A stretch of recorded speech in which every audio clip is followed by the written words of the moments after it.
Welcome back. This is the second video in our series of sessions on analyzing the character of the working class movement, which can bring about the dictatorship of the proletariat, or revolutionary dictatorship of the proletariat. In this case, this is the provisional rules for association within the International Working Men's Association. That is to say, entrance into the First Internationale, which was headed by Karl Marx, and who also kicked out the Bakuninists, by the way. The anarchists were being assholes. All right. Starting. The Provisional Rules, London, October 1864. Considering that the emancipation of the working classes must be conquered by the working classes themselves, that the struggle for the emancipation of the working classes means not a struggle for class privileges and monopolies, but for equal rights and duties and the abolition of all class rule, that the economic subjugation of the man of labor to monopolize the means of labor, that is the source of life, lies at the bottom of servitude in all its forms, of all social misery, mental degradation, and political dependence. That the economic emancipation of the working classes is therefore the great end to which every political movement ought to subordinate as a means. That all efforts aimed at the great end hitherto failed from the want of solidarity between the manifold divisions of labor in each country, from the absence of a fraternal bond of union between working classes of different countries. That the emancipation of labor is neither local nor national, but a social problem, embracing all countries in which modern society exists, and depending for its solution on the concurrence, practical and theoretical, of the most advanced countries. That the present revival of the working classes in the most industrialist movements of Europe, while it raises a new hope, gives solemn warning against a relapse into the old errors, and calls for the immediate combination of the still disconnected movements. For these reasons, the undersigned members of the committee, holding its powers by resolutions of the public meeting held on 28 September 1864 at St. Martin's Hall, London, have taken the steps necessary for founding the Working Men's International Association.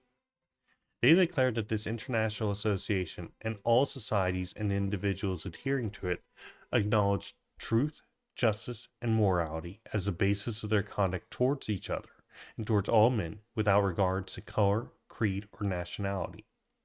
They will hold it a duty of man to claim the rights of a man and a citizen not only for himself, but for every man who does his duty. No rights without duties, no duties without rights. And in this spirit, they have drawn up the following provisional rules of the International Association. 1.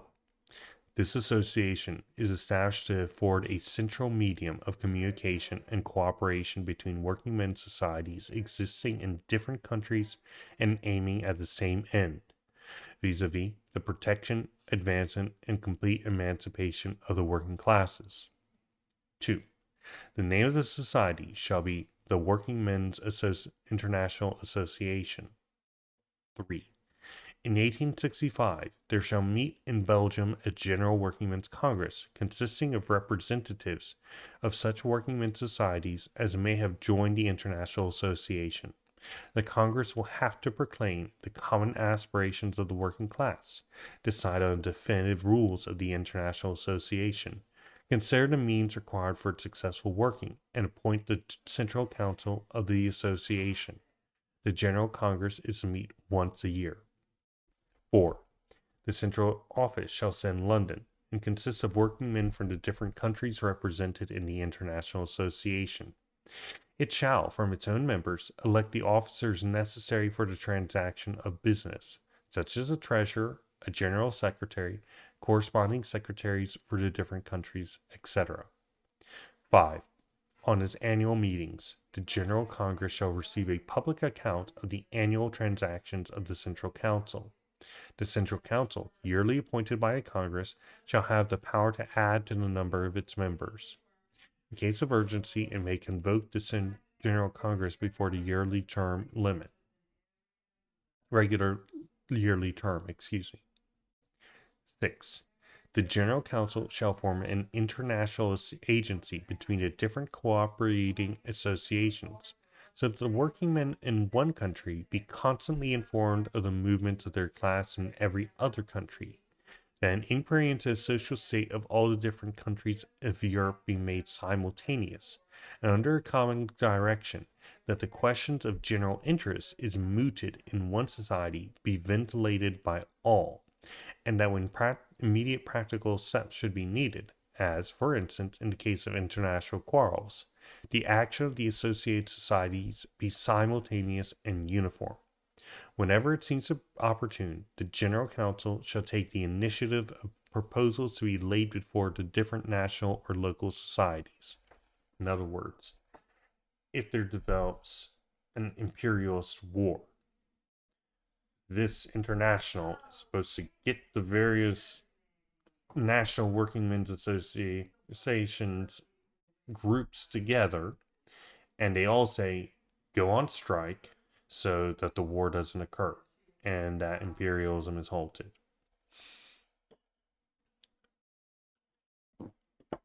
7.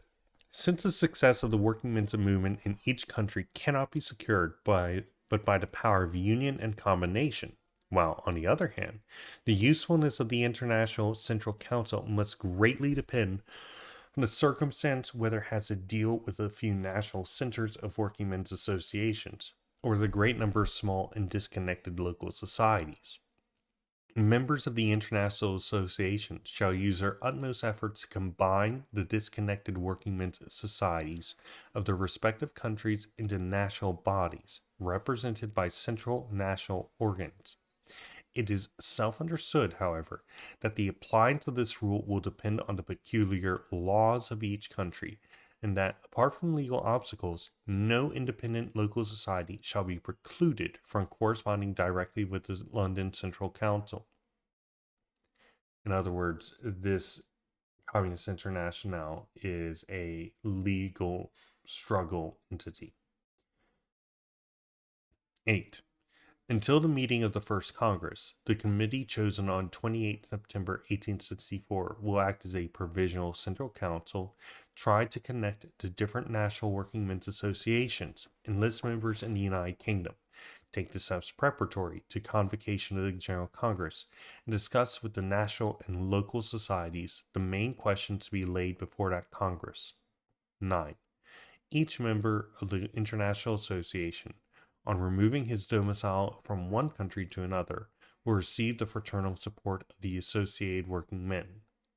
In other words, if you are fleeing because you are being prosecuted for being a communist, or just in general moving from one country to another to support your fellow proletariat. Back to text. 10. While united in a perpetual bond of fraternal cooperation, the working men's societies joining the International Association will preserve their existing organizations intact. So let me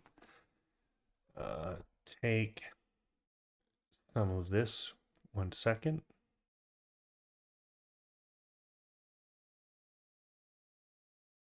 We're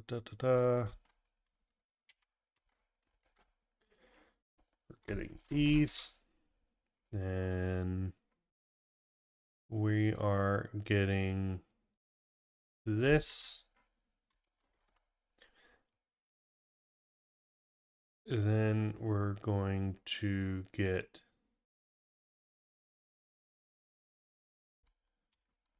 this. And then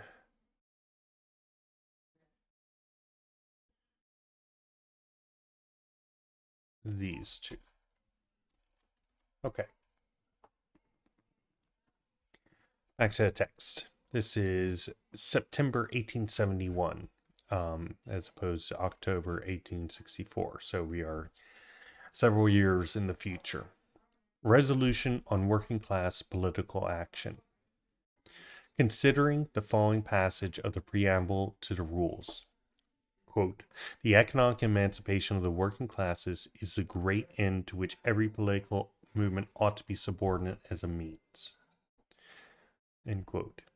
That the inaugural address of the International Workingmen's Association 1864 states, quote, the lords of the land and the lords of capital will always use their political privileges for the defense and perpetuation of their economic monopolies. So far from promoting, they will continue to lay every possible impediment in the way of the emancipation of labor. To conquer political power has therefore become the great duty of the working classes. End quote. That the Congress of Lausanne, 1867, has passed this resolution, quote, the social emancipation of the workmen is inseparable from their political emancipation, end quote.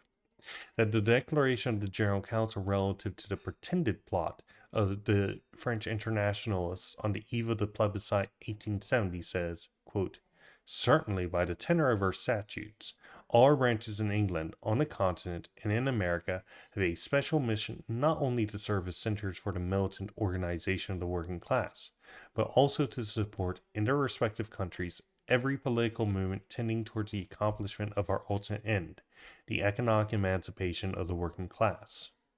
End quote.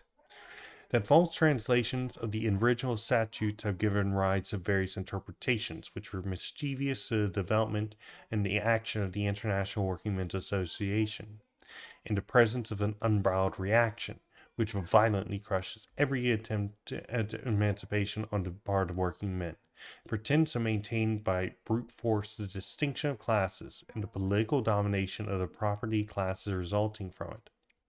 Considering that against this collective power of the property classes, the working class cannot act as a class except by constituting itself into a political party distinct from and opposed to all parties formed by the property classes. That this constitution of the working class into a political party is indispensable in order to ensure the triumph of the social revolution and its ultimate end, the abolition of classes. That the combination of forces which the working class is already affected by economic struggles ought at the same time to serve as a lever for its struggles against the political power of landlords and capitalists. The conference recalls the members of the International that in the militant state of the working class, its economic movement and its political action are indissolubly united. And I'm going to take this. And then this. In other words, we should take the small economic victories that we have won through our historic struggle and take them in order to, help struggle for political power. So, shoot.